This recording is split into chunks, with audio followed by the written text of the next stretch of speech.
Bionicle Generation 2 is officially over. This is our last year of Bionicle. The announcement came to us a few hours ago. As of when we're recording this, a couple hours ago, maybe 6 or 7. Yeah. Like, what were your initial thoughts to this news? I think I have the most radical opinion. I'm not sure about that. Anyone, Slime. I'm not going to steal words out of your mouth, but you're more indifferent to this, right? Yeah, I'm indifferent. Yeah, see, I'm not indifferent. I'm actually excited. I was actually happy when I learned that Bionicle was going to end. I started the day, I woke up, and someone's like, oh yeah, Journey to 1 is out. I was like, oh yeah, so then I watched that, and I got to the end. Now, I'm not going to give spoiler alerts, but it was pretty clear that this is the end. There is nothing else after this, and I literally was just like, yes! Yes! Yes! Bionicle's gonna end! But nothing is confirmed at that point. So then I get online, write up my thoughts on Journey to 1, all that. Half an hour later, we get the official confirmation from LEGO that Bionicle's now over, and I was just like, yes! I am victorious! Why do you think like that, Slime? There's been a few different camps of people, and I have been in the camp for quite some time, siding with TTV in that I believed full-heartedly that Bionicle was either going to end in 2017 or as soon as the news came out that it might end in this year. I began to see all the different evidences for that. I began to believe that as well. And so because of that, I didn't get my hopes up too high. So to see that pay off and be gratified, I think is just, I don't know. I should be upset because this means that Bionicle as a whole is probably dead forever. That's really sad, just to think about it. My reaction to the announcement wasn't as jolly. It's not exactly indifferent. Like, I do feel kind of upset of the things that we could have got, especially that seem to be within our grasp, such as the Makuta set and the Mask of Ultimate Power. Things that seem to be confirmed, almost, that, oh, we would get these later down the line, and now they confirmed that they're not happening. There's not going to be a Makuta set. That aspect does sadden me, especially with the actual model that they showed off in Journey to 1, the Makuta. I thought that looked really, really neat, and I'd really want that as a set. But also, I would say that I am really intrigued to see what happens next with this construction line and just where LEGO takes that. Sure, the Star Wars construction we know is confirmed for Rogue One, but what happens after that? Are they going to try to make another construction line, or are they just going to settle for system? That to me is quite interesting, just speculating upon that. I walked into my room, first thing I see is Umarak the Destroyer, and I'm like, oh, this is like the last set. And I was like, oh, no, I don't care. And then I just look over at my masks. I'm like, oh, these are all the Gen 2 masks we're ever going to get.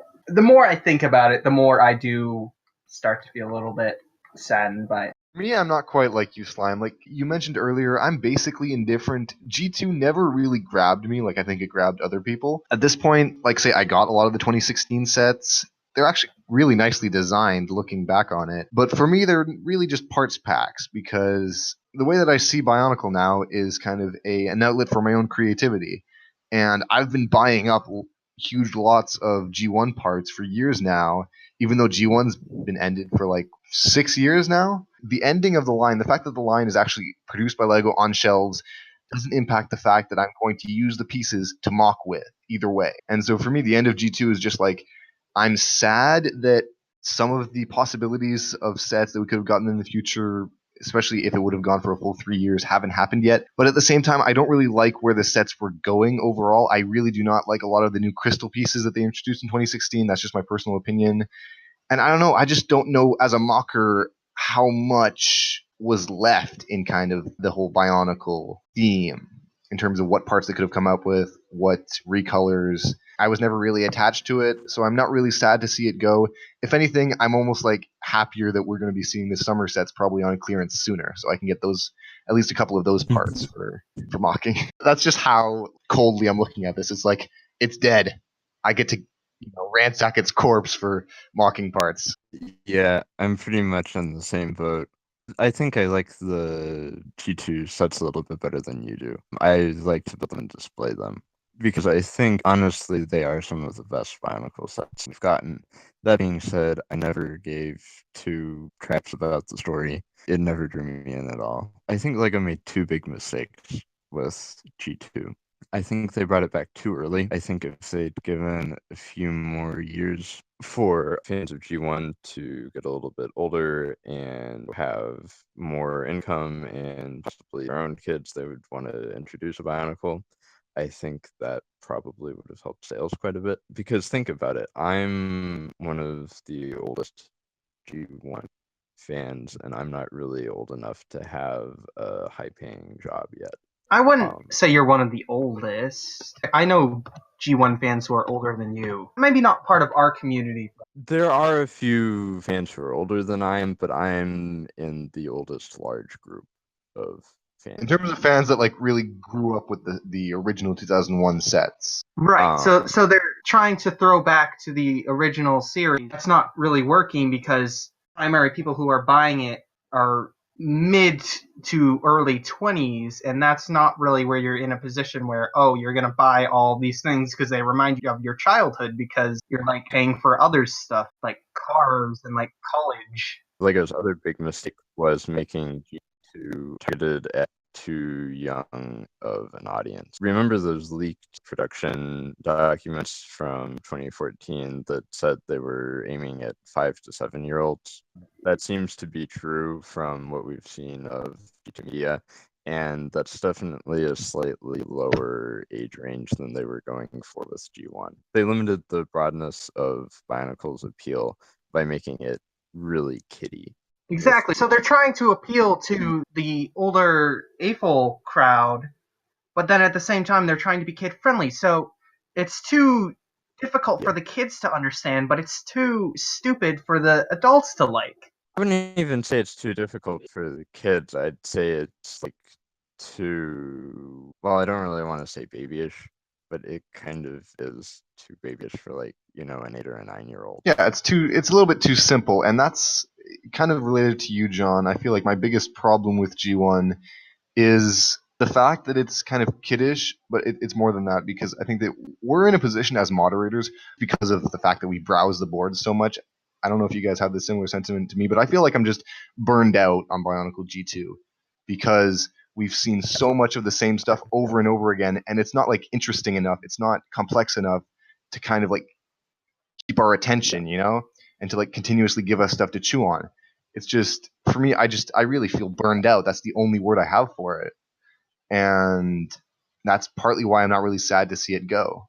Yeah, I mean, I think about things that appeal to children, but that are generally family friendly. Like a lot of the animated series that we talked about in the modcast, like Avatar. I kind of wish that with the Bionicle story that we got, that it could appeal and was actually intelligible enough for our demographic, or just had elements like they had like the graphic novels and the whole Mask of Time thing that was there as a story element, but we won't see what happens with that. Like, that's just a loose end. We won't see what they were planning if they were planning something intelligible. That's, questionable with the way that they were going, so probably not. It felt so dull and dry. Like the characters weren't fleshed out at all. You could mix and match them, and like they're just all the same. The situations that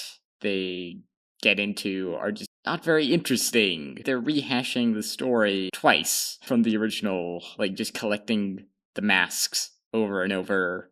I felt like they could have done something else. They could have focused on the characters. They could have focused on them more as not just plot devices. Then I feel like that could have appealed to the demographics better. I should probably say, I don't know what the opinions of actual kids are for Bionicle. Since it's being It's being canceled. I think it's fair to say they didn't like it that much. That's my general thought as well. It's like, it seems like the way that they made the story, I think, did not grasp children's imaginations like Bionicle Generation 1. Especially, I mean, we talked about the whole mystery aspect of it, and just like, there was just a whole lot of elements that weren't kept from Bionicle G1 story. Bionicle G2 is taking the surface level, hollow plot points that